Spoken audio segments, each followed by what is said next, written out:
Thank you so much for having me here today. What a treat to be in a place that is still excited about manufacturing and jobs and growth and infrastructure, so I feel like I'm at home. And I think we really are at home because we have the Dillon Inland Port located right here in the PD. So we feel like we're residents. We're very excited to be here. Mike, thank you, and the Chamber team for inviting us to be with you today. And Mark, thank you very much for the kind introduction. Miss Jean Letterman is with us today. I must say that it is so good to see you. You're on my mind all the time as the chairman, as I will always call him, still guides us in everything we do at the port. He was truly our godfather. And now we have a new senator representing us from the Florence area, who also is very excited to learn about what we do at the port. So thank you very much. Okay, buckle up, because I'm going to be very respectful of your time, but I have a lot to share with regards to an economic outlook. So here we go, or so I think. Okay. All right, we're going to try this. So to learn a little bit about us, I thought it would be important to share with you today our strategic priorities and how we measure ourselves against those strategic priorities. So the first thing that we talk about is operational excellence. The second strategic priority that we have is growing and anchoring our cargo base. All right. The third strategic priority, got it, is delivering critical infrastructure. And the fourth strategic priority is caring for our maritime community team members and teammates. So let's go through a little bit about us and each of these. Okay, we're going to struggle a little bit with this. If I give you a cue, will you advance the slide for me? Okay, that's perfect. So let's go back one, and let me make sure, and one more. Okay, let's advance one, and then you and I are going to talk every time. How about that? Okay. So what does a port do for the state? Basically, we are an economic engine that generates impact in every area of the state. And we all know in South Carolina we divide ourselves into about 4 regions. Well, the manufacturing breadbasket currently in South Carolina is up in the upstate. More than half of our economic impact actually exists up there. Right now, in the PD, you're a little more than $7 billion of our $63 billion worth of economic impact and close to 26,000 jobs. But this is old, and we're actually updating it this coming 5th calendar year. And I think with the exciting economic development announcements that have been happening here and what Greg's going to bring you in the years to come, you're going to move way up on this list for us. And these are notable folks. As a matter of fact, you heard Honda stand up here today. They're a great port user, and they asked for your vote. Do that. That's so fun to talk about our advanced manufacturing in the form of March Madness. And what's the coolest thing we manufacture in South Carolina? And by the way, that weaves in and out of a port story. Because why a port grows is imports go to where people live, and exports, typically what we manufacture here, comes from where people don't live. But here in the Southeast, we get the best of both worlds. We get imports because people are moving here. Very rarely do you hear talk of us moving north or west. We're pretty much staying here and people are coming here. And then we have this tremendous, and if you'll advance to the next slide, just look at what our state was able to do in just calendar year 22 alone from an economic impact announcement. I mean, this is $10.2 billion in one calendar year. It's almost unbelievable. And it's all in innovation and advanced manufacturing, solar, things that are new and upcoming. So really great news for all of us. Advancing to the next slide, please. So operational excellence. Why in the world does a port need to strategically remind itself to operate well? Well, during the pandemic, it was pretty obvious to everybody that things weren't working well in the supply chain. So we take great care in making sure that we remain productive. And while other ports during the pandemic struggled for close to 2 years, to get rid of congestion. We did it in 5 months. And we did it because we partnered with everyone up and down the supply chain selflessly to make sure that you all got the goods that you needed in FY22. So where do we sit in the top 10 ports? Number 8. And we sit there quite comfortably. We took that slot during the pandemic from Oakland. So we moved 1 on the list. We don't focus necessarily on this because then we lose focus on what we need to do best every day. But more than 80% of the goods that come in and out of the U.S. move through these top 10 ports. So there's not a lot of crumbs left. And when you look up on that list, there's a lot of ports that you know about that aren't there. So just think about that. It's a point of pride for me, and I hope it is a point of pride for you, because on behalf of our 1,000 employees, we want to make sure that we carry this load for you every day and that we do it well. To the next slide, please. Just a little bit about why we grew. So we all hear about the West Coast ports, and we all saw that picture of what looked like the Normandy invasion off the West Coast when there were more than 100 ships offshore waiting to be worked. So a lot of folks said, we're not waiting there anymore. We're going to move our cargo through the Panama Canal and come to the East Coast from Asia, particularly North Asia, so China. And you can see on the far left side of the slide, the Gulf Coast really grew the fastest, Houston. But when you think about when they talked about population shift, people were leaving the West Coast and going to Texas. So that population and purchasing power moved with those people. And so the goods got closer to the population base by coming into Houston. Also, you see that on the East Coast, where Charleston grew the 3rd fastest during the last 10 years in port growth. And our goal is to always grow at 2 times the national port market growth rate, because we feel like the Southeast affords us that ability because it's truly the best place to be in the port market. Advancing to the next one, please. This is a little bit about our performance. It's a lot of numbers, but I'll highlight some things for you. Volume in FY22 was off the charts great. When you guys couldn't buy anything on the service side of the economy or experience a vacation or go out to dinner, you bought stuff. You bought a lot of stuff. Matter of fact, you bought stuff that you would have normally bought in 23, and we're actually seeing that in the volumes today. Calendar 22, during the pandemic, borrowed volume from 23. So the way that we're looking at that really great year from last year, which we typically make for this year's poor comparison, we're looking at these 2 years together because there's an anomaly, and I sure hope a pandemic becomes an anomaly and that we don't see this again for a really long time. I leave that to my younger teammates who are here to deal with the next one that's coming around.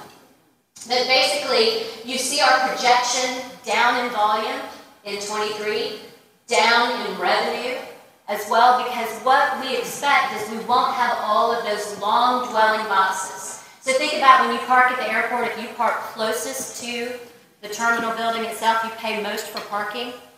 That's what happened. When people left their boxes at the port instead of taking them inland like they needed to be doing and putting them closer to the warehouse, we had to charge for that space because we literally were having to watch a box go out the gate before we could put one more down on the terminal. And that's not what we do. We move boxes. So we had to charge for people who weren't allowing us to perform in that way. But the great news for us is we had built 2 inland ports, one right here in the PD, one in the upstate, and we were able to send those boxes inland to a facility where we could ground the boxes and stack them. That's one of the main reasons why we got out of the congestion issues that a lot of other ports struggled to overcome. Our operating cash flow for the first time was over $100 million in 2021. We'll continue to see that success as we move on. And then a place where we look to improve, return on capital that we employ. So it's really a capital-intensive business. All we do is build infrastructure, and none of it's cheap. But we really want that number to be around 6%. So at some point, hold me accountable for that. Hold us all accountable for that. Because the closest we got to that 6% was when we were collecting a lot of money in storage, and that's not where we make our money. So advancing to the next slide, please. Capacity. That's our currency. That's what we leave, or Greg leaves, when he's talking to a new industrial recruit, whether they're an advanced manufacturer or a retailer. If we want them in South Carolina to put capital in the ground, the port has to show them that if they make that commitment to us, we're building the capacity to handle their goods for the next 20, 30, 40 years. And so we hand them that sheet. And we say, if you come here and you invest in our state, we're going to provide you the infrastructure to move your goods. And not just for what we have, which is 3.5 million TEUs in 2022, but we'll have 5.5 in 2033, with phases 2 and 3 of our Leatherman terminal opening up by then. And then in 2040, working with our State Department of Transportation, we're looking at how we can open back up capacity in an existing facility that's restricted today because the bridge keeps the biggest ships from being able to get there. Next slide, please. Growing and anchoring our cargo base, so our second strategic priority. If you look at what advanced manufacturing does in our state particularly, and overall in the U.S., we grew 1 for 1 at the port on the backs of advanced manufacturing. We love that. They brought us to the dance, and they'll always be our #1 dance partner. But 35% of the U.S. economy is the purchasing of goods. So we have to tack into retail as well. So we have to diversify our business segments and customers that we handle. Next slide. So why are we bullish on all of this? Because you would think to yourself, with volume being down, that I might be a little depressed. Well, guess what? I'm not. We are a long cycle business. 1 year, 2 years, a pandemic, an anomaly.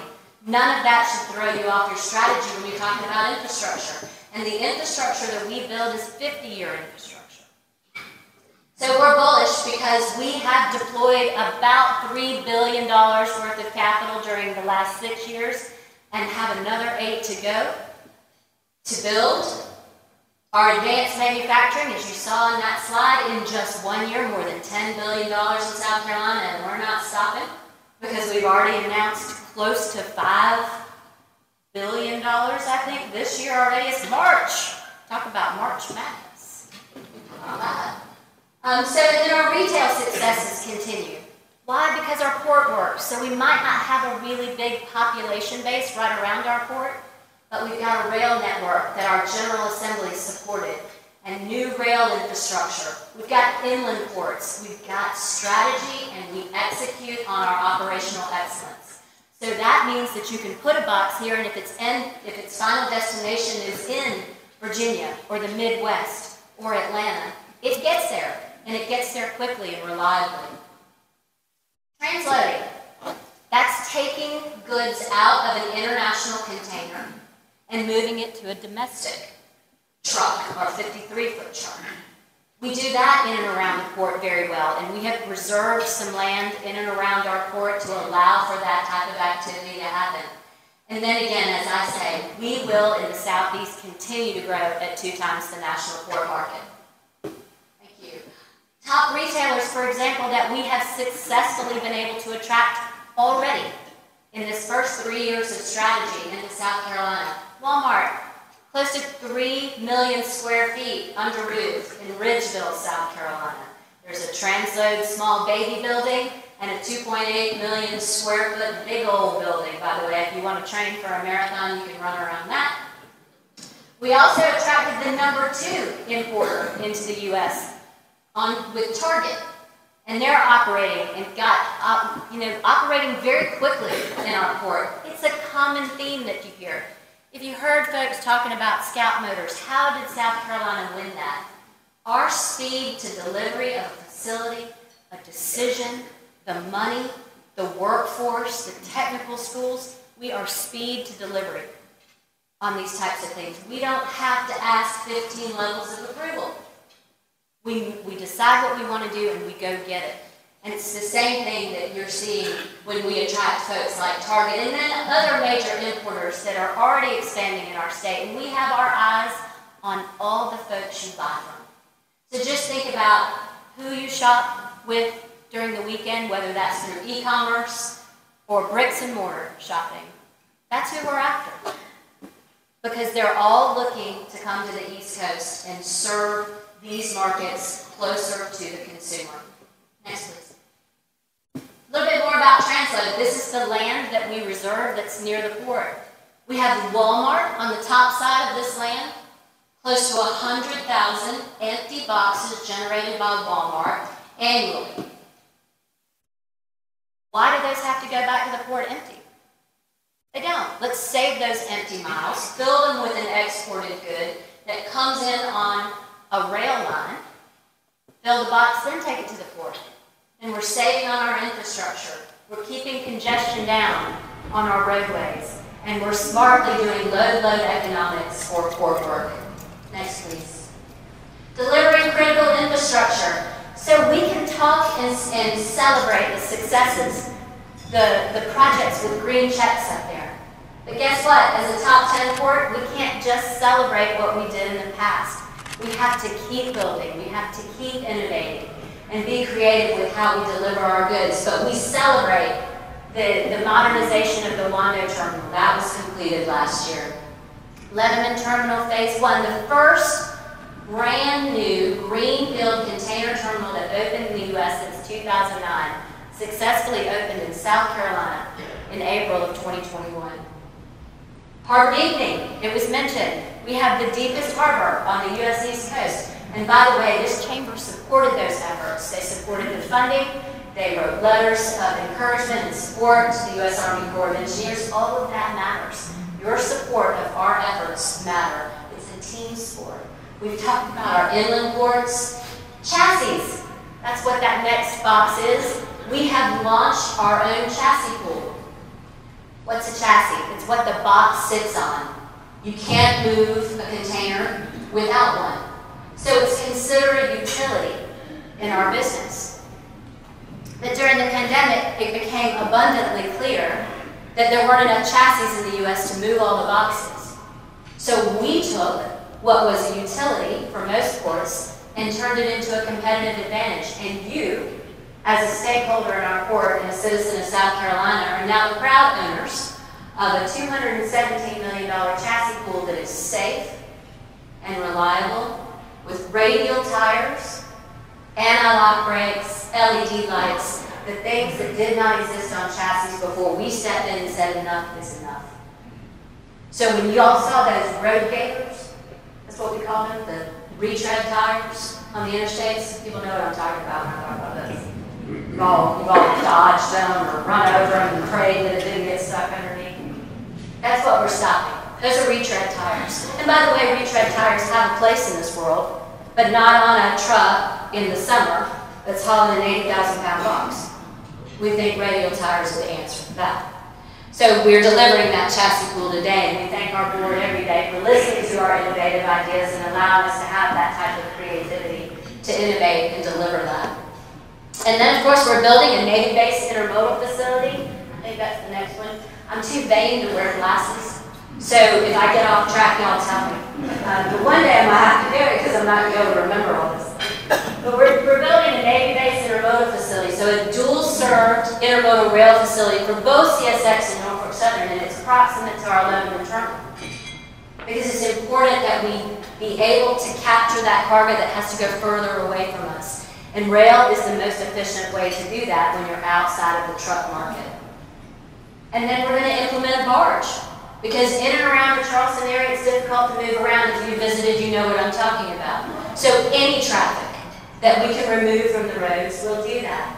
And day 2, day 3 cargo, that is rail cargo, can move on a barge from our Wando terminal over to the Lebanon terminal and take a private road to this new facility.